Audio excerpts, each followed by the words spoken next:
한국과 일본의 군사력, 그러면 내가 유학할 때만 해도 이런 질문이 성립이 안 됐어요. 왜냐? 압도적이니까 일본이. 일본은 헌법 구조 때문에 공격용 미사일이 없어요. 이게 지금 압도적인 차이입니다. 한국이 지금 조선업이 엄청 발달이 돼 있죠. 한국이 만드는 23이 미국이 만든 23보다 더 성능이 좋다고 그래요. 최근에 트럼프 대통령이 뭐라고 했습니까? 한국이 필요하다. 왜? 조선업이 필요하다. 가장 압도적인 것은 한국의 육군입니다. 아마 미국 제외하면은 거의 두세 번째 갈 거예요. 한국이 진짜 일본하고 만약에 전투가 붙었다 그러면.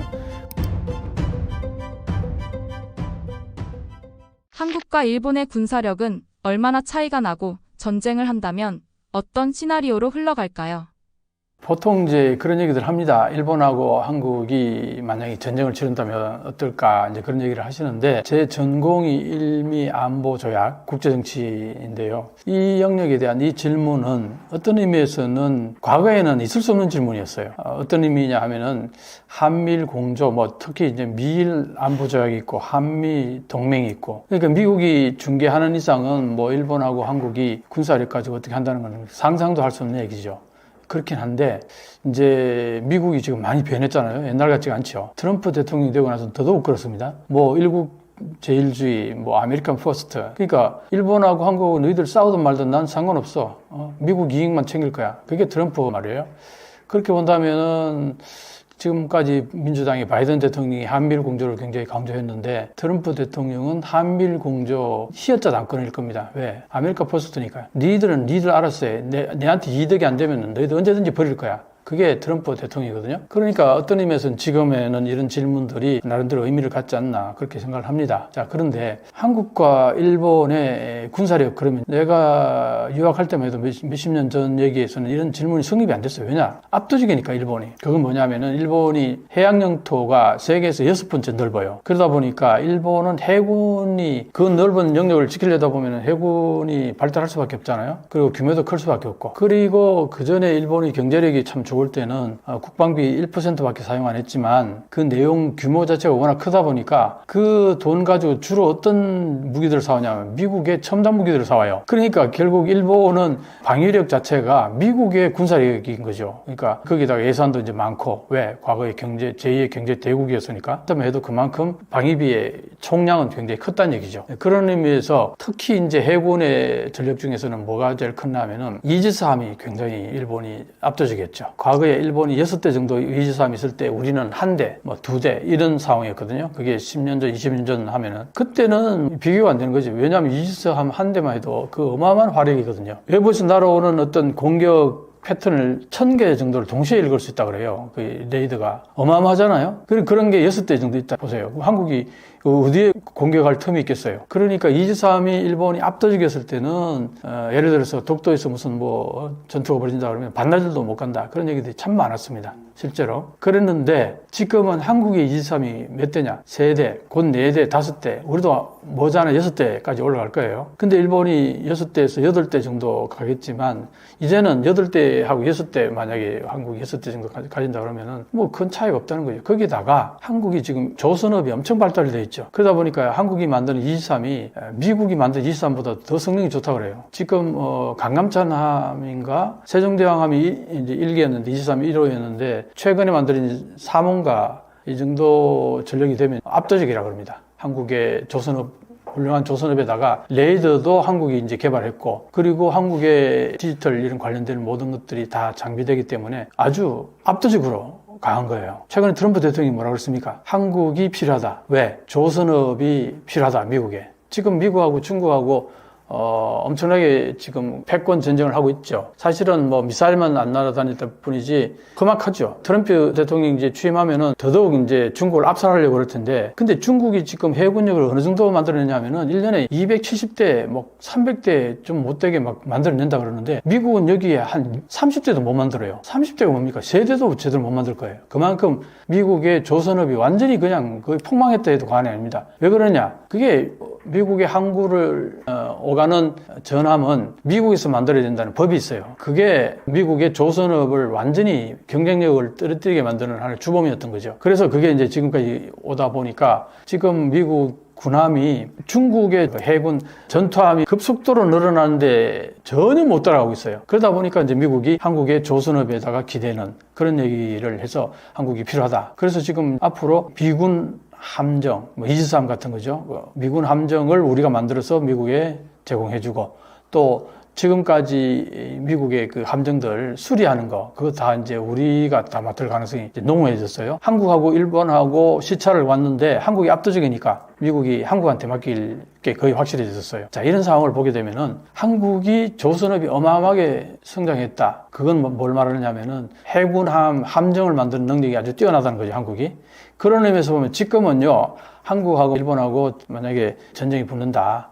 어떻게 될 거냐. 솔직히 종합적으로 보면은 한국이 유리한 부분이 있어요. 그건 뭘 말하느냐면은 해군은 이지스함만 따지면은 아직도 일본이 좀 우세하긴 하지만 앞으로 한국이 계속 이지스함을 만들어낼 거고 그 만들어내는 지금 최신의 이지스함의 성능이 일본이 가지고 있는 게 뭐 다 미국이 만든 거죠. 근데 미국이 만든 게 지금 미국의 조선업이 많이 쇠퇴했다 그랬잖아요. 이게 과거에 만들었던 거란 말이에요. 근데 지금 한국은 지금 막 최신의 기술력을 갖고 만든단 말이에요. 그러니까 이게 비교가 안 되는 거죠. 그런 측면도 있고 가장 압도적인 것은 한국의 육군입니다. 육군 전투력은 세계에서 아마 미국 제외하면은 거의 두세 번째 갈 거예요. 전력으로 보면은. 그거는 다 아시다시피 우리가 바로 옆에 북한이라는 주적을 옆에 두고 있기 때문에 이제 그동안 우리는 항상 그 경계고 항상 전쟁은 바로 옆에 있었기 때문에 거기에 대한 준비를 늘 해온 거 아니에요. 그런 나라가 전 세계에 없습니다. 어디 눈씻고 닦고 봐도 없어요. 근데 한국만 유일하게 그렇단 말이에요.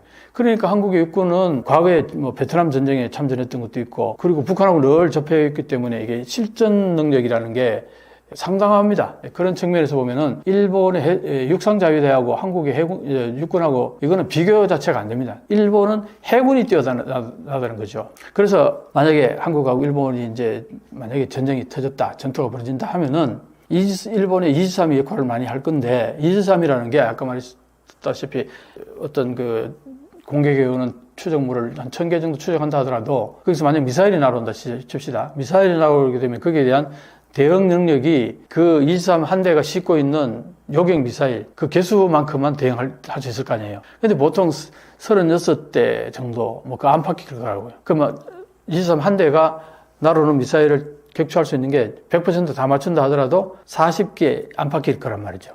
자, 그런데 한국이 지금 미사일이 1000기가 넘을 거예요. 그게 뭐 몇천 킬로 갑니다, 지금은. 과거에는 뭐 500킬로 뭐 제한이 있었지만 지금은 그게 다 풀렸잖아요. 그리고 5000킬로도 날아가는 미사일이 한국에 있습니다. 그러니까 일본 전역은 뭐 완전히 그 미사일로서 충분히 커버가 된단 말이에요. 그러면은 미사일을 만약에 한국이 진짜 일본하고 제대로 전투가 붙어서 일본에 대한 좋지 않은 감정 같은 것까지 실어가지고 만약에 전투를 치른다. 그랬을 경우에는 이번에는 정말 박살내버리자 하는 그런 마인드가 한국인들이 분명히 있을 거예요. 만약에 전투가 붙었다 그러면. 그럼 미사일 한꺼번에 한 1000기를 쏴버리면은 일본은 초토화돼 버리는 거죠. 미사일 6대, 8대가 그걸 어떻게 다 막아냅니까? 그러니까 그 게임이 안 되는 거죠. 근데 지금까지 일본은 헌법 구조 때문에 공격용 미사일이 없어요. 이게 지금 압도적인 차이입니다. 그래서 지금 지난번 기시다 정권 때 바이든 대통령이 방위비를 GDP 2%까지 올려라. 그렇게 이제 얘기를 했고 요청을 했고 거기에 기시다 총리가 응답을 했어요. 그러겠다고. 그러면서 거기에서 결국 그 방위비를 올리면 그 돈 어디다 씁니까? 미국 무기를 사들이는 거예요. 토마호크를 500기 정도 도입한다고 그랬어요. 토마호크는 그 공격용 미사일이거든요. 그러니까 일본에서 토마호크 미사일을 도입한다는 그 얘기를 하는 순간 일본은 지금까지의 일본의 전략과 완전히 180도 다른 전략으로 나가는 거예요. 그동안은 전수방위가 하나의 일본의 모토였죠. 왜? 헌법 구조 때문에 공격용 미사일은 안 된다. 어디까지나 일본의 자위대는 먼저 공격해 오는 것에 대해서 방어 차원에서만 활용하는 거지 일본이 먼저 나가서 공격하는 것은 안 된다. 헌법 구조가 이거는 위배로 하고 있다. 이렇게 해석이 왔단 말이에요.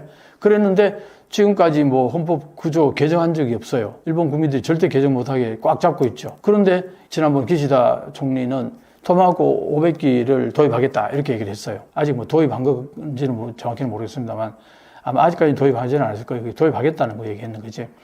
그러면 이제 일본도 미사일 공격용 미사일 500기 정도 준비가 된다는 거 아니에요? 그렇긴 한데 한국에는 미사일이 자체적으로 개발해서 성능이 좋은 미사일들이 아주 상당히 많습니다. 그리고 양산 체제가 잘 되어 있기 때문에 경우에 따라서는 수천기 만드는 것도 그렇게 어렵지 않을 거라고 저는 보거든요. 그럼 전투가 벌어지게 되면은 과거에 미국하고 일본이 그랬듯이 처음에 일본이 진주만 공격했을 때 딱 그 시점에서는 일본의 해군력이 미국의 해군력을 앞섰어요. 항공은 말할 것도 없고 항공력은 오히려 미국보다 훨씬 나았어요. 그런데 어땠습니까? 전투가 벌어지고 나서 얼마 안 있어 미국에서 그 양산을 하기 시작하자 순식간에 그냥 따라잡아 버리거든요. 왜? 그만큼 미국이 경제력이 일본을 압도했기 때문에. 경제력이 굉장히 중요하단 말이에요. 그 전쟁이 벌어지게 되면은, 근데 한국 같은 경우는 어떠냐? 현재 무기 생산 체제가 다 갖춰져 있어요. 양산 체제 조금만 시설을 더 넓히는 나가는 그거는 아무것도 아니거든요. 왜? 이미 기존에 있는 기술에다가. 그렇기 때문에 만약에 전투가 벌어졌다. 한국에서는 무기 생산이 급증할 거예요. 근데 일본은 과연 그게 되느냐? 그게 안 돼요. 일본은. 그런 측면에서 본다면은, 현 시점에서 만약에 한국하고 일본이 전쟁이 벌어졌다. 내가 볼 때는 한국이 압도할 겁니다. 지금 현재로서는. 그리고 그 전투가 계속 벌어지면서 무기 양산 체계를 보게 되면 한국이 압도적으로 일본을 능가할 겁니다. 1차 대전까지는 해양에서의 전투는 주로 수면 위에서 이루어졌어요. 그래서 배를 타고 가서 함포로 쏘고 또 비행선을 달려서 멀리 있는 표적을 보고 알려주고 거기다 긴 함포로 공격하고 이렇게 했는데 1차 대전이 시작되면서부터는 독일이라는 나라가 유보트를 물속에서 수상함을 공격했어요. 그래서 그야말로 공중, 수면 위, 그 다음에 물 밑, 이런 입체 작전이 시작된 게 1차 대전이에요. 그때까지는 영국하고 독일하고 해전을 하면서 이 독일의 유보트가 갑자기 밑에서 어리로 영국의 순양함을 공격한 거예요. 그러니까 깜짝 놀랐지. 어디서 나를 공격한지도 모르고 영국의 순양함이 깔아앉았단 말이죠. 그거 보니까 유보트예요. 그때부터 이건 뭐 물밑에서 공격하네? 그래가지고 영국에서는 비열하게 물밑에서 공격하느냐 해가지고 대항을 잘 안 했어요. 그러나 결국에는 그 물속에서 공격한 잠수함이 그때부터 부각되기 시작했어요. 그래서 해전의 양상을 바꿨다. 2차원에서 3차원으로 바꿨다. 이렇게 그게 잠수함이에요. 잠수함. 그래서 2차 대전까지 겪으면서 잠수함은 해전의 양상을 바꾼 무기다. 그리고 잠수함은 약소국이 강대국에 필적할 수 있는 무기다. 이게 입증이 됐어요.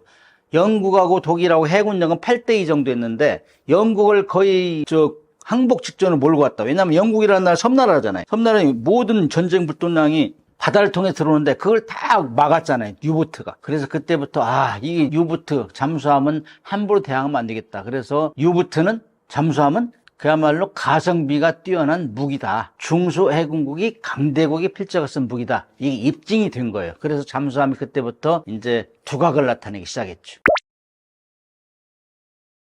우리 한국의 초기 잠수함은 독일에서 사왔어요. 유보트의 강국 독일. 그래서 그때 당시에 이제 우리 해군에서는 우리도 수상함은 지금 어느 정도 크고 있는데 잠수함이 없어. 잠수함이 없으면 입체해군으로라고 얘기할 수 없어. 이래가지고 잠수함은 꿈의 무기체계다. 해군이 갖고자 하는 꿈의 무기체계다. 이런 얘기를 했었어요. 그런데 이제 드디어 우리가 이제 미국으로부터 잠수함을 구입하려고 했어요. 그런데 미국에서 너희들 우리가 지켜줄 테니 뭐 자꾸 잠수함 가져가. 이거 공격무기가 우리가 해줄게. 그런데 마지막에 미국에서도 디젤 잠수함을 팔려고 했어요. 이제 다 폐기 처분하고 미국은 핵 잠수함만 가지려고 했는데 보니까 디젤 잠수함 미국에 사오려다 보니까는 뭐 군수 지원 라인 다 끊기잖아요. 단종도 있잖아요. 그럼 우리가 불리하죠. 그래서 우리가 다시 검토하겠다 해가지고 프랑스, 그 다음에 이태리, 독일 이렇게 세 나라에서 각자의 모델을 가지고 경쟁을 시켰어요. 그리고 우리가 독일의 209 타입 1200이라는 이 배를 사왔어요. 그래서 사와가지고 1993년도에 맨 첫 배는 독일에서 건조해가지고 그거를 건조 현장에 가서 우리가 배웠어요. OJT 언더잡 트레이닝을 통해서 그 당시에 대우조선해양 기술자들이 가서 어떻게 건조하냐 다 현장을 보고 배웠고 우리 해군은 가서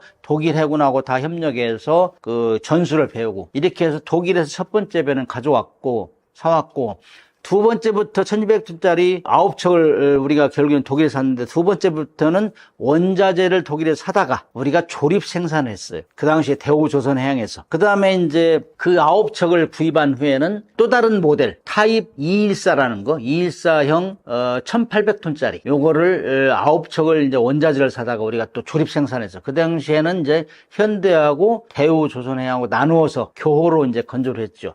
그렇게 하면서 보니까 이거 우리가 언제까지 사올 거야? 우리가 이제 수리도 하고 뭐 조립 생산도 했는데 우리가 독자적으로 만들자. 그래서 우리가 2008년도부터는 독자적으로 만들기 시작했어요. 그게 3,000톤급 도산 한창화매. 지금 3척은 나와서 작전하고 있고 4, 5, 6반하면 지금 만들고 있는데 그렇게 하면서 보니까는 독일에서 사온 1,200톤짜리 9척, 그다음에 1,800톤짜리 9척, 이거하고 우리가 이제 실제적으로 훈련을 해봐.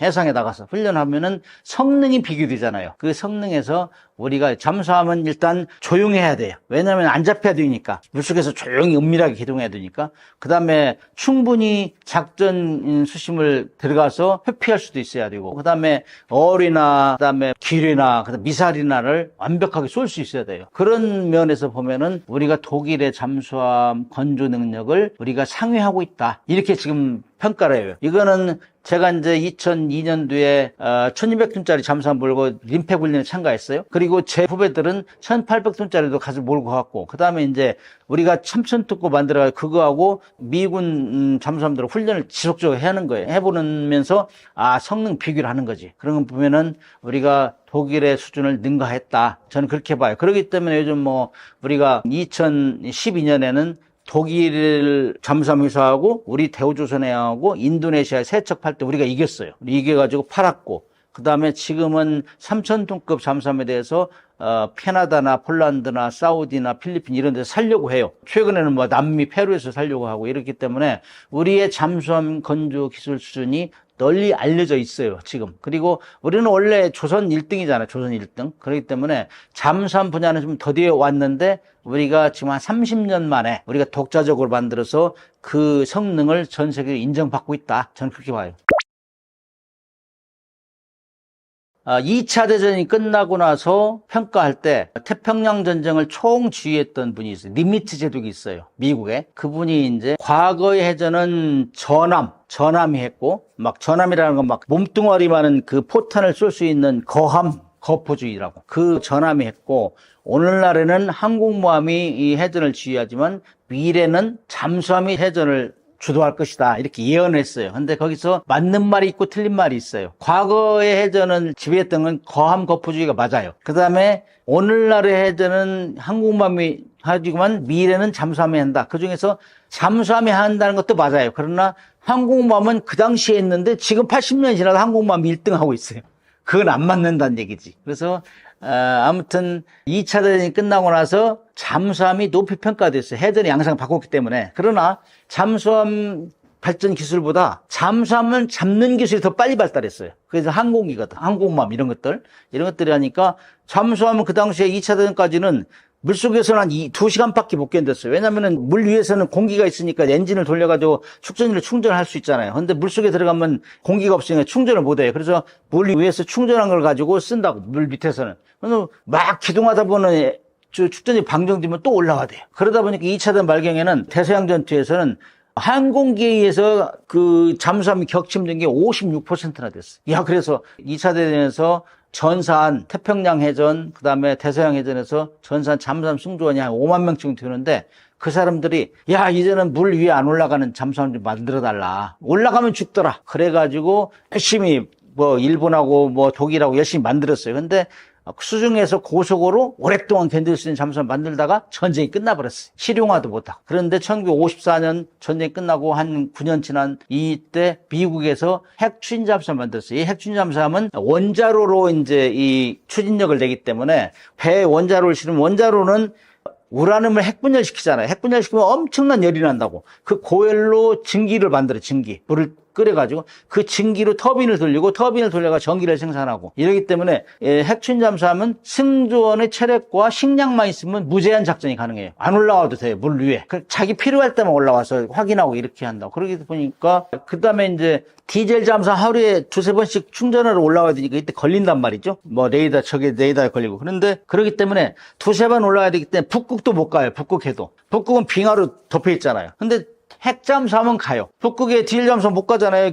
올라와서 충전을 해야 되는 올라갈 수 없잖아요. 근데 핵잠수함은 간다고. 그만큼 핵잠수함의 능력이 출중해요. 그래서 잠수함이라는 말은 원래 한자로 쓰면은 물 밑에 잠기는 배예요. 그래서 물속에 오래 있는 잠수함. 그래 은밀성이 뛰어난 거예요. 그래서 보니까 야, 핵추인 잠수함 또는 원자력 잠수함 같은 말인데 이 잠수함은 진짜 잠수함이구나. 물속에 오래 있을 수 있으니까. 근데 디젤 잠수함은 수시로 올라와서 보니까 어떤 때는 수상항해하면서 충전도 하고 그러기 때문에 디젤 잠수함보다 월등하게 능력이 출중하다. 그래서 미국하고 영국하고 프랑스는 냉전 시기, 근데 냉전이 끝나면서 1990년대부터는 디젤 잠수함을 다 없앴어요. 디젤 잠수함이 그렇게 2차 대전까지 싸움을 잘했는데, 전투를 잘했는데 왜 없앴겠어요? 핵추인 잠수함이 월등하니까 그렇겠지. 물론 핵추인 잠수함은 좀 비싸고 또 고난도 기술이 필요해요. 원자력 방사능 차폐 장치부터 시작해가지고 안전사고 이런 걸 방지하려면 고난도 기술이 필요하고,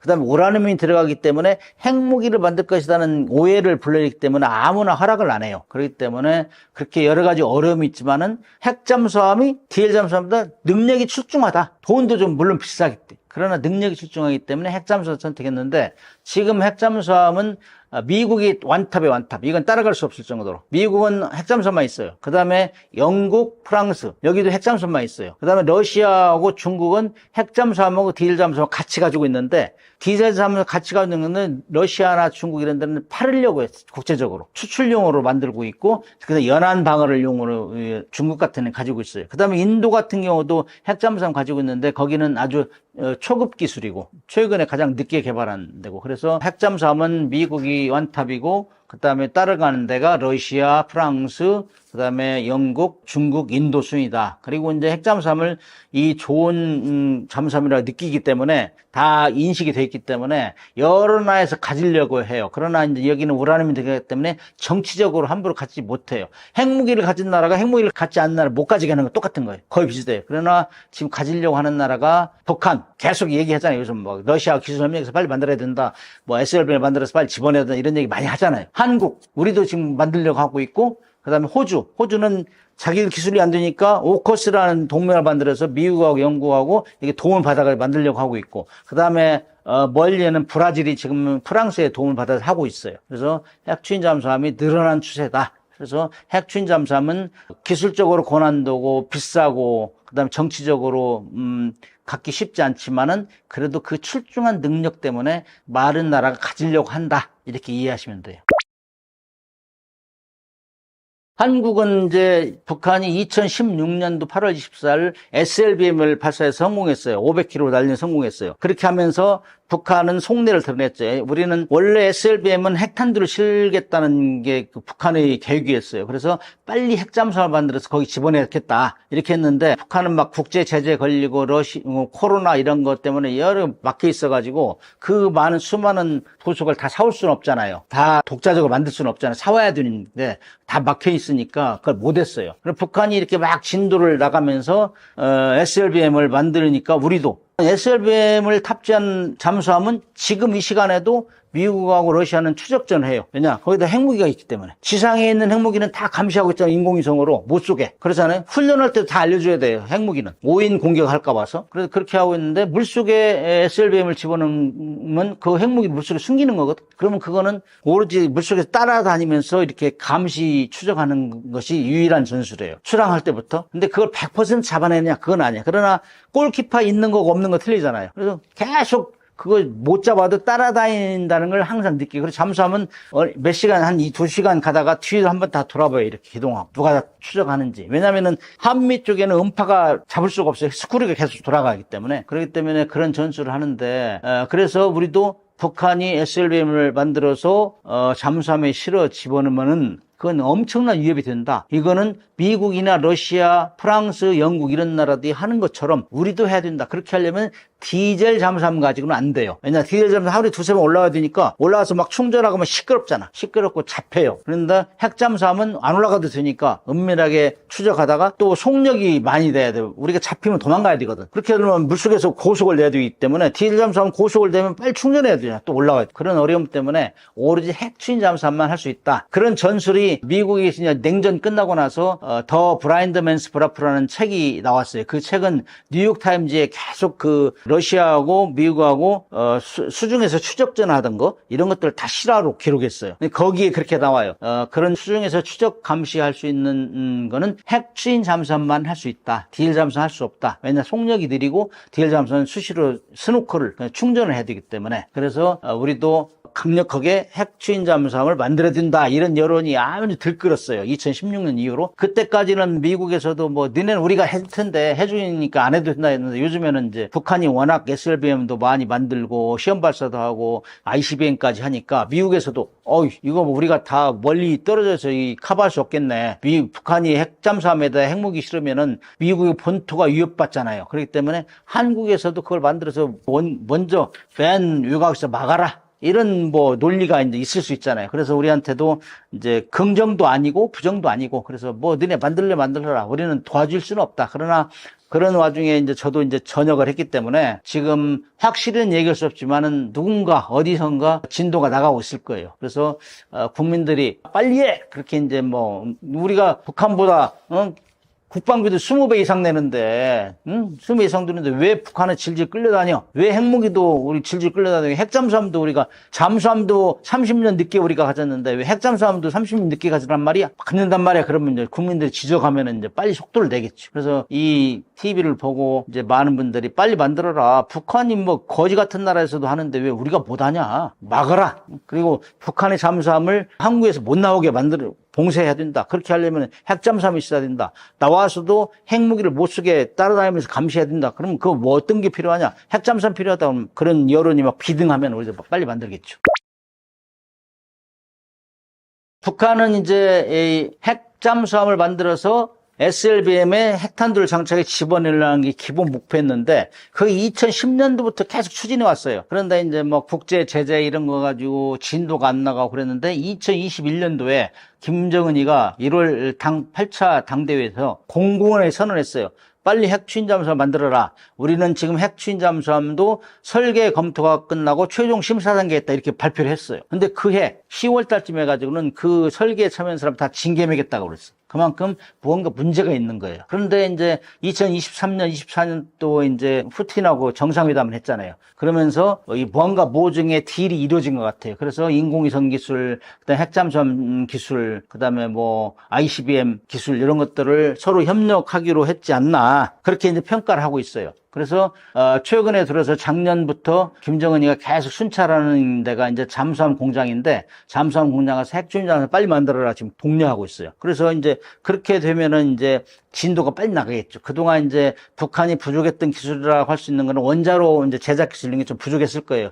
원자로를 소형화해가지고 컴팩트에 집어내야 되기 때문에 북한은 잠수함 만들 수 있는 능력이 있단 말이에요. 요새 30년 먼저 만들었기 때문에 그래서 그런 원자로 기술이 좀 부족했을 것인데 그 분야를 지금 최종적으로 독려해서 지금 거의 진수 직전으로 가고 있는 거 아니냐. 처음 배를 만들어서 물에 띄우는 거 진수라고 하는데 이게 이제 진행되고 있는데 그 전에 핵 추진 잠수함의 진도가 늦으니까 2013년 9월 6일 날은 디젤 잠수함 김군옥함을 개조해가지고 가지고 있는 디젤 잠수함 1800톤짜리를 개조해가지고 거기다가 SLBM을 10발을 실는 걸로 이렇게 이 진술을 해서 선전을 했다고. 왜냐? 야, SLBM을 만들어서 시험 발사까지 했는데 실을 잠수함이 없단 말이야. 빨리 서둘러! 막 족치니까 그러면 일단 디젤 잠수함이라도 실겠습니다. 해가지고 김군옥한 진술을 했어요. 근데 원래 배를 만들어서 최초에 물에 띄우면은 한 1년 정도면은 시운전이 다 끝나요. 끝나고 이제 전력화가 되는데 지금까지 소식이 없잖아요. 2023년 9월 6일이니까 지금 1년 반이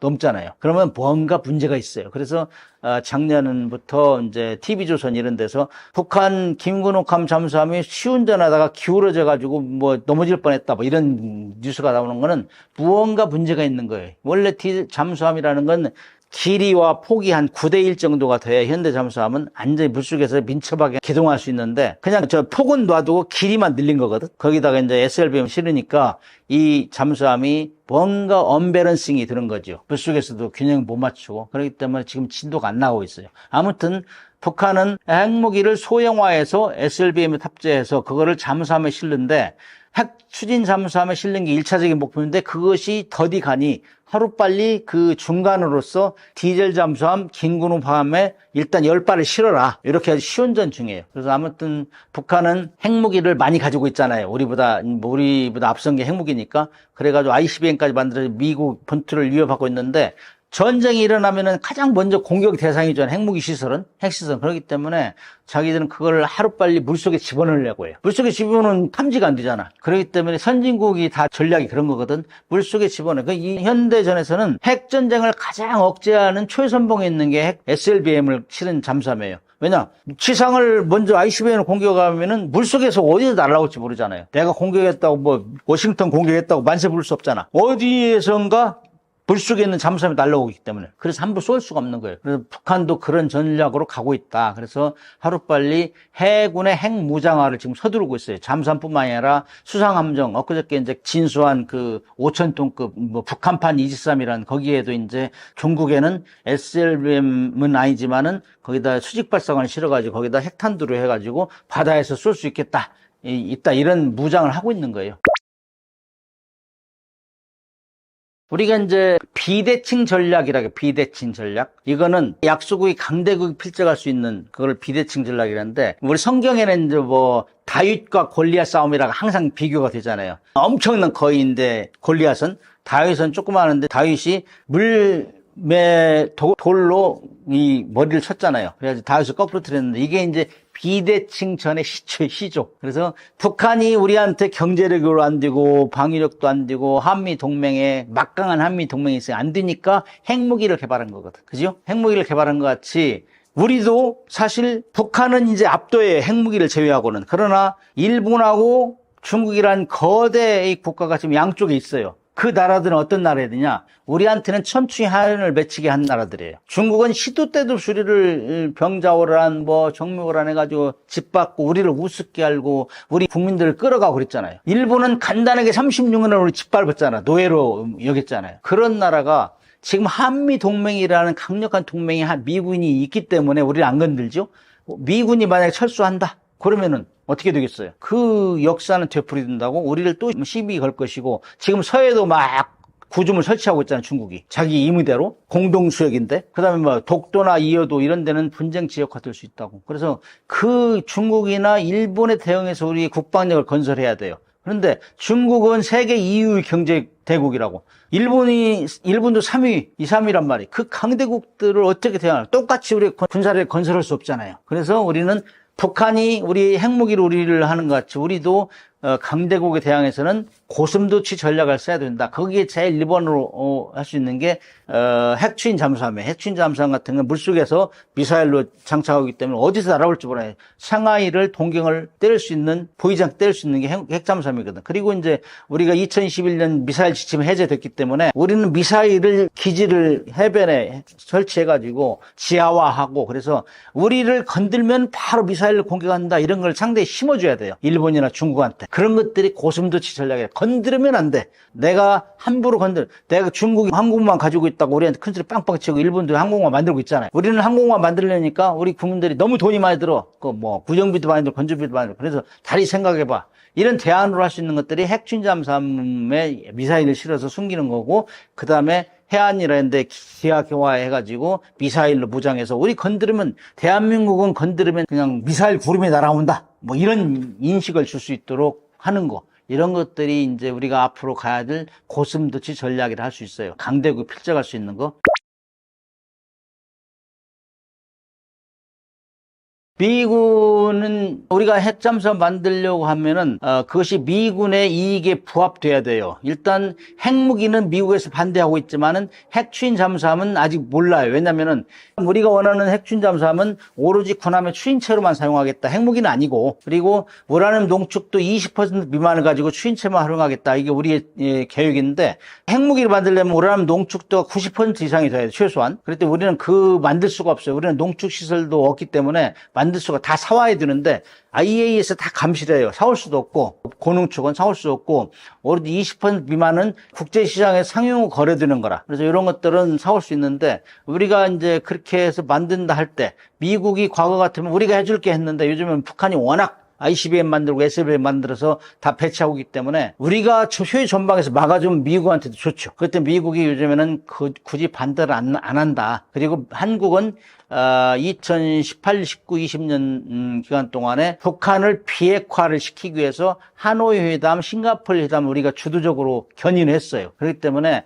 미국은 우리가 핵무기를 만들지 않는 거 알아요. 그렇기 때문에 우리를 핵무기도 아닌데 군함의 추진체만 사용하는 것들은 굳이 반대를 안 해요. 그러나 우리가 미국에서 사오는 우라늄을 군함의 군사적 목적으로 사용하려면은 한미 원자력 협정을 개정해야 돼요. 그래서 우리가 미국에서 우라늄 안 사오고 러시아나 프랑스 이런 데 사오면은 문제가 없어요. 그러나 미국이 기분 나쁘면은 야 한국 너 뭐 딴 생각하고 있는 거 아니야? 프랑스, 러시아, 너네 한국에 팔지 마. 이렇게 하면 안 되죠. 그럴 땐 미국의 잠정적인, 긍정적인 반응을 얻어내야 되는데, 북한이 계속 핵추진 잠수함 만들겠다 의도를 지금 계속 선언하고 있어요. 그렇기 때문에 굳이 북한이 만드는데 우리가 만드는 걸 반대할 이유는 없다. 저는 그렇게 봐요.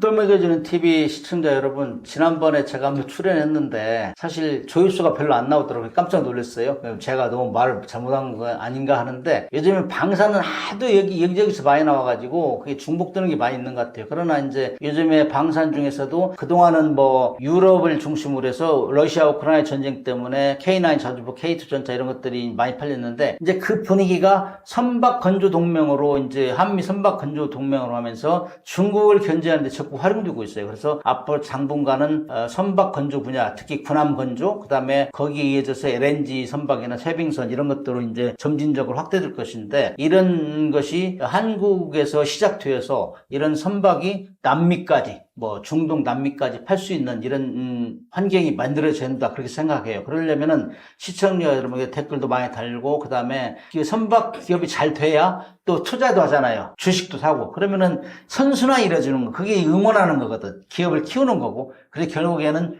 국익에 이제 도움이 돼서 방산을 통해서 자주 국방도 하고 또 국민 경제도 활성화시키는 이런 선순환이 이루어졌으면 좋겠다 하는 생각을 합니다. 세계대전 당시 독일이 영국을 패배 직전까지 몰아넣은 무기가 잠수함이라고 하는데 사실인가요?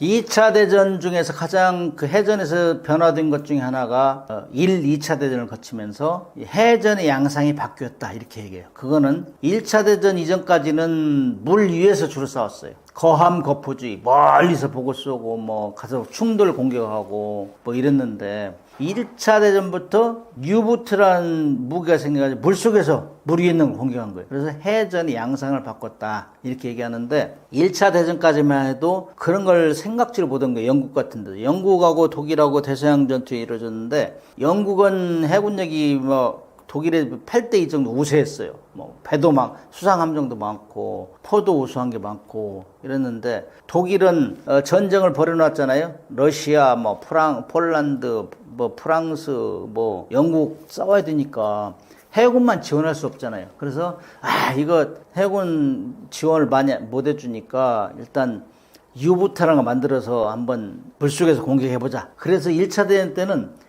과연 전쟁에서 잘 작동할지 안 할지 반신반하면서 나가가지고 영국에 막 순양함을 격신시키면서 난리가 난 거죠. 그래서 1차 대전, 2차 대전 두 개의 대전을 거치면서 독일은 유보트를 이용해서 영국을 항복 직전까지 2번이나 몰아넣었어요. 그래서 뭐 영국의 처칠은 자기 회고록 쓰면서 전쟁 시 대서양전에서 나를 괴롭힌 건, 내가 위협을 느꼈던 건 오로지 유보트의 위협이다, 이런 정도 얘기할 정도로, 그 정도로 혁혁한 공을 세운 게 잠수함이에요. 그래서 이때 나온 얘기들이 잠수함은 그야말로 가성비가 뛰어난 해군 무기다, 그다음에 중소해군국이 강대국에 필적할 수 있는 무기다, 이런 얘기가 나온 거예요. 그래서 이 잠수함이 그때부터는 해전에서 주역으로 이제 자리를 잡게 됐죠. 전쟁 당시 잠수함 승무원들은 어떤 생활을 했나요? 유보트와 관련한 흥미로운 비화가 있나요? 제가 1998년도에 네덜란드 잠수함 함장과장 유학을 갔어요. 그래가지고 함장 한 5개월 정도 유학을 갔는데, 본 과정을 시작하기 전에 그 6명의 학생들이 그룹 투어를 가요. 영국에 가면은 대서양 잠수함 사령부가 있어요. G사령부. 거기도 가고, 그 다음에 스페인까지 항해도 하고, 뭐 이렇게 하고, 사전에 본 과정을 하기 전에 연습을 하는 거예요. 배를 타면 숙달하는 거죠. 네덜란드 잠수함, 왈러스급 잠수함을 숙달하는 건데, 영국에 이제 그 대서양 잠수함 사령부를 가서 시내 투어를 하는데 서점에 딱 보니까 더 시크릿 다이어리 오브 유부트라는 게 눈에 딱 들어오는 거예요. 그래서 더 시크릿 하면 이거 이 흥미 있잖아요. 아, 저거 한번 사봐야 되겠다 해가지고 샀어요. 근데 그 과정이, 잠수함 과정이 굉장히 터프해요. 너무너무 힘들고, 제가 인생에서 제일 힘들었던 과정 중에 하나가 이 네덜란드 잠수함 함장 과정인데, 정말 뭐 그 암기할 게 너무 많고 영어로 다 해야 되니까 근데 내가 왜 이 과정을 왔느냐, 내가 잘못 알고 왔다 해가지고 후회도 많이 하고 그랬는데, 그래서 책 읽을 시간이 없는데 그 주말에 그거를 유부트 다이어리 이거를 보고 쭉 읽어갔어요. 근데 잠수함이니까 영어 뭐 단어 어려운 거 몰라도 뜻은 통하잖아요. 그래서 쭉 읽으면 재밌어. 뭐 이상한 뭐 잠수함을 보고 가서 막 진흙에 처박는 거 뭐 이런 것까지 있고 막 그래요. 히르시펠트라는 사람은 3번의 죽을 기회를 넘겼어요. 해군에 지원을 했는데 처음에 독일의 북부에 가면 킬이라는 도시가 있어요. 킬. 잠수함 만드는 도시. 근데 거기에서 해군에 입대를 했는데, 아가씨하고 데이트하고 그럴 때 이제 입대하게 됐어요. 근데, 킬에서 저기 브레멘까지 기차로 이동을 해야 돼요. 근데 부임 명령을 받아가지고, 순양함 칼스루에라는 순양함에 가게 돼 있었어요. 발령 나가지고 통신 자기 동기들 몇 명하고 술 마시고 이게 헤어졌어요. 그러면서 자기는 여자친구하고 이제 만나서 여자친구하고 더 얘기를 해야 될 거 아니에요. 내일 뭐 가야 되는데. 그래서 막 얘기하다가 기차를 놓쳤어요. 먼저 간 그 친구들은 그 다음 날 순양함에 들어가지고 다 죽었어요. 순양함 침몰되는 바람에. 그 자기도 죽은 줄 알았어, 해군에서. 그래가지고 자기가 스스로 찾아가, 나 살아있어, 이 보고를 한 사람이. 그래야 첫 번째 위기를 넘겼고, 두 번째는 자기가 열심히 배를 잠수함으로 이제 옮겼어요. 그래, 잠수함을 옮겼는데 그 배가 자기가 나갈 때는 괜찮은데 자기가 그때 당시에 막 유부트가 엄청 더러워요. 공기도 안 좋고, 뭐, 씻지도 못하고 그러니까 이 음모에 나는 세균발이라는 게 세균발 가려움증? 이런 것 때문에 너무 심해가지고 의무실에 입원했는데 그 배가 나갔어요. 근데 그 배가 자기 나갈 때는 괜찮은데 안 나가니까 배가 또 전투하다가 꼬르륵 침몰됐어요. 세 번째는 이제 포로를 잡혀가지고 전쟁 끝날 때쯤 되가 포로를 잡혀가지고 이제 포로 수용소에 갔는데 이 사람이 포로 수용소에 가서 죽은 사람도 제법 있어요. 근데 이 사람이 신체 검사하면서 만난 사람이 독일에서 잘 알던 군의관이야, 군의관. 이 사람이 어떻게 서류를 해가지고 빼줬다고. 그래야 독일로 돌아와서 사는 거예요. 3번의 위기를 넘기면서 했었는데 이 3사람의 함장이 또 독특한 사람들이에요. 첫 번째 함장은 그 피셔라는 소령인데 이 사람은 자기는 잘했어, 나름대로. 근데 배를 움직이려면 기관장이 잘해야 돼, 기관장. 배 물 빼고 물 집어넣고 그다음에 속력 조절하고 이렇게 해야 물속에서 잘 가거든. 그리고 막 항공기가 공격하면 얼른 들어가서 긴급 자망하고 이런 것들 잘해야 되는데 그걸 너무 못한 거예요. 그러다가 항공기에 공격받는데 들어가가지고 뻘에 해저 그 수심도 잘 체크하는 해저에 박아버렸어요. 그래서 배 꽁무니가 물 위에 나온 거야.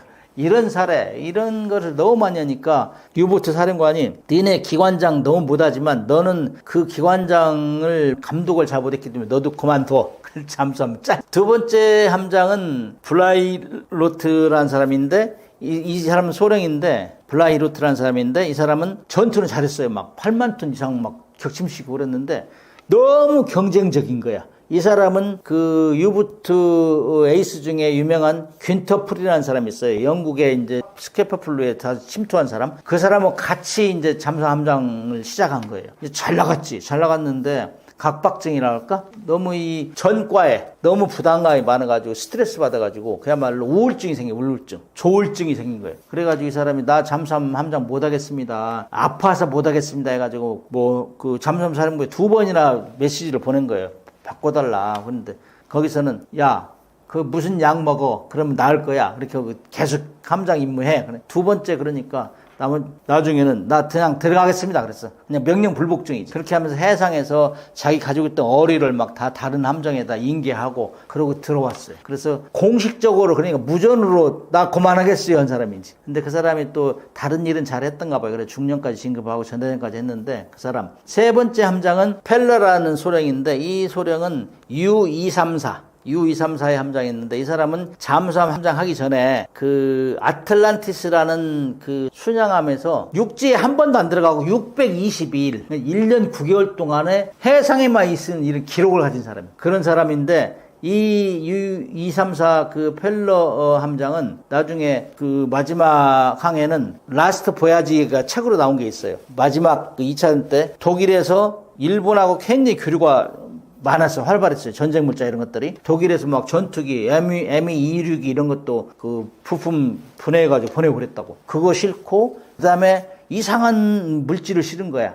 그거를 나중에 이제 미국에서 납포해가지고 이제 발견했는데 거기에는 산화우라늄이 실려있었던 거예요. 그래가지고 그걸 싣고 독일에서 일본으로 가다가 공해상에서 저 전쟁이 끝난 거예요. 그래가지고 미국에 납포됐다고. 그래서 3명의 함장을 모시는데 그 산화우라늄이 나중에 이제 미국이 원자폭탄을 빨리 이제 일본에 투하한 결심을 하게 된 요소가 됐다 이렇게 전사가들이 평가해요. 왜냐하면은 그거 보니까 우라늄을 일본을 가져가는 걸 봤단 말이지. 그 전에도 가져갔을 거 아니냐. 이거 일본이 원자탄 받았으면 큰일 나지. 그래가지고 1945년 5월 달에 이제 일본에 투하하겠다는 결심을 하게 되는데 거기에 하나의 빨리 하게 된 동기를 제공한 이런 역할을 했다 이런 얘기를 해요. 아무튼 이 유보트 비밀기에는 그런 에피소드 이런 것들이 다 돼 있고 그다음에 뭐 가슴 아픈 것들 중에 하나가 이제 너무 그 함상 생활이 열악하니까 특히 기관실에 있는 사람은 계속 기관 이것만 하잖아요.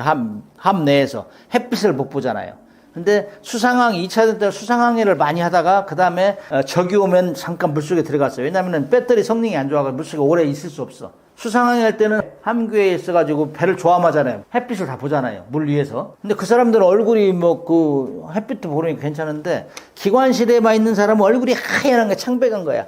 햇빛을 못 보고 막 몇 개월씩 있으니까. 그래가지고 이제 출동 마치고 독일에 오면은 그 기관에 근무한 사람이 휴가를 이제 순차적으로 나눠서 보냈는데 먼저 가라. 나는 맨 나중에 가겠다. 왜 그러냐? 얼굴 좀 태워가지고 가야 부모님이 이 정상이라고 생각하지. 이 하얀 얼굴, 창백한 얼굴 가면은 부모님이 울 것 같다.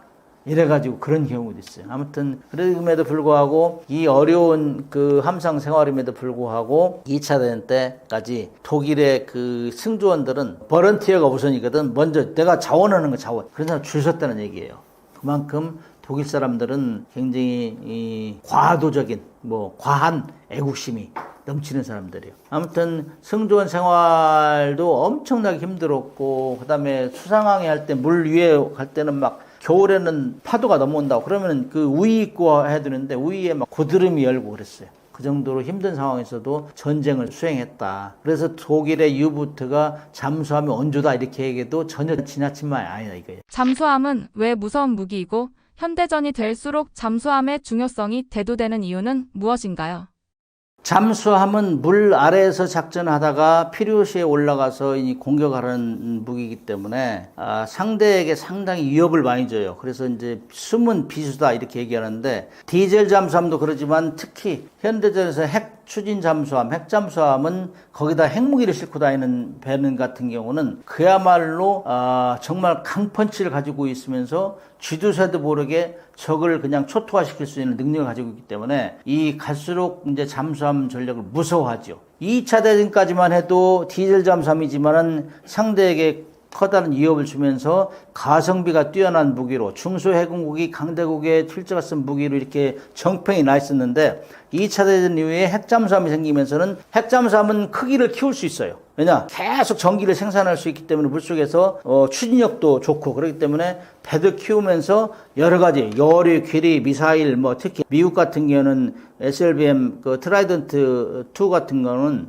한 발에 58톤 그래요. 그렇기 때문에 배가 엄청 크단 말이죠. 그런 거 한 척에 오하이오급 잠수함, 핵잠수함 한 척이면 히로시마 나가사키에 투하된 원자탄에 1600발의 효과다 이렇게 큰 거죠. 그래서 현대전에서 이 잠수함의 전략적 유용성이 갈수록 높아지는 건데 이렇게 하기 때문에 중소해군국에서 많은 나라에서 잠수함을 가지려고 하죠. 현재 지구상에 잠수함을 가진 나라가 한 41개국 되는데 그 중에서 핵잠수함 가진 나라가 한 150여 척 된단 말이죠.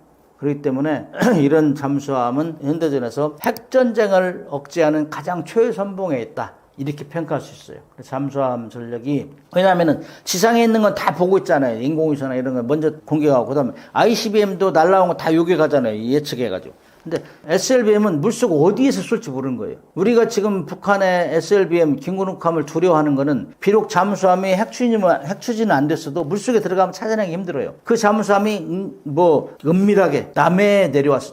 남해까지 이동했어요. 들키지 않고. 그래가지고 예를 들어 SLBM 핵탄두를 서울에 쐈어요. 그럼 어디서 날아온지 모르는 거예요. 북한에서 날아온지도 모르고. 그 다음에 남해에서 쏘면은 중국이 쏜지도 오해할 수 있는 것이고. 그렇기 때문에 어디에서 쏠지 모르기 때문에 비수다. 그렇게 얘기를 하는 거예요. 숨겨진 칼이다. 그래서 갈수록 현대전에서 무섭다. 많은 나라들이 디젤 잠수함을 가지려고 하고, 특히 이제 가난한 나라들은 디젤 잠수함 많이 가지려고 하고, 강대국들은 핵 잠수함을 만들어서 거기다가 핵무기를 실무해서 누구도 나를 건들지 못하게 이렇게 하는 전략을 취하고 있는데, 정말 세계에서 정말 가난하기로 유명한, 그야말로 우리보다 경제력이 50배 뒤지고 GDP 순위도 잘 안 나올 정도의 북한이 핵무기를 만들어서 그거를 SLBM을 만들어서 잠수함에 집어넣고 있다. 그래서 우리를 위협하고 있다. 기분 나쁘죠. 그래서 우리도 거기에 대응할 수 있도록 우리도 핵잠수함을 만들어야 된다. 이런 여론이 그래서 비등해지는 겁니다. 교수님께서 직접 유보트 비밀일기를 번역까지 하게 된 계기가 뭔가요? 2002년도에 제가 하와이 림팩훈련 나대용 함장인 시절에 몰고 가게 됐어요. 그래서 이거 진짜 해도에 1000만 분의 1 해도를 가져가면 하루에 1.5에서 2cm 정도밖에 못 가요. 엄청 지루하거든, 물속에서. 그래서 갈 때 괌에 가서 11일까지 가고, 괌에서 한 2박 3일 쉬었다가 하와이까지 23일. 그래서 한 34일을 가는 거죠. 34일. 그동안 뭐 할까 고민하다가 이거 번역하자. 그래서 출항 다음 날부터 번역해가지고 하와이 가니까 제가 그때 컴맹했거든. 이거 잘 못했는데 써가지고 하루에 7페이지나 8페이지 이렇게 번역하고 그랬는데, 이 하와이 가니까 작가 증후주문이 생긴 거예요. 이게 라이터스 심튼 그러더라고. 난 영어로 처음 알았는데 요게 생겨가지고 이 팔을 못 쓰겠는 거야. 팔목이 너무 이거 하다 보니까. 거기 하와이는 골프 천국인데 골프도 못하고 한 2주 동안 힘들었던 기억이 나요. 아무튼 그래가지고 이 책을 번역을 해가지고 오면서 승조원들한테 한번 읽어봐라 그때 재밌다 이거. 그래서 그거를 이제 기획 출판해가지고 아는 작가한테 주니까 자기가 다 출판해서 이것도 한 3세 나왔어요. 근데 이게 유보트 비밀기가 이제 주로 키 팩트가 이제 부사관이 있었다는 거예요. 우리 옛날에 하사관이라고 했잖아요. 통신하사관. 요즘 통신부사관이라 하는데, 이 사람이 볼프강 히르슈펠트라는 이 사람이 있었어요.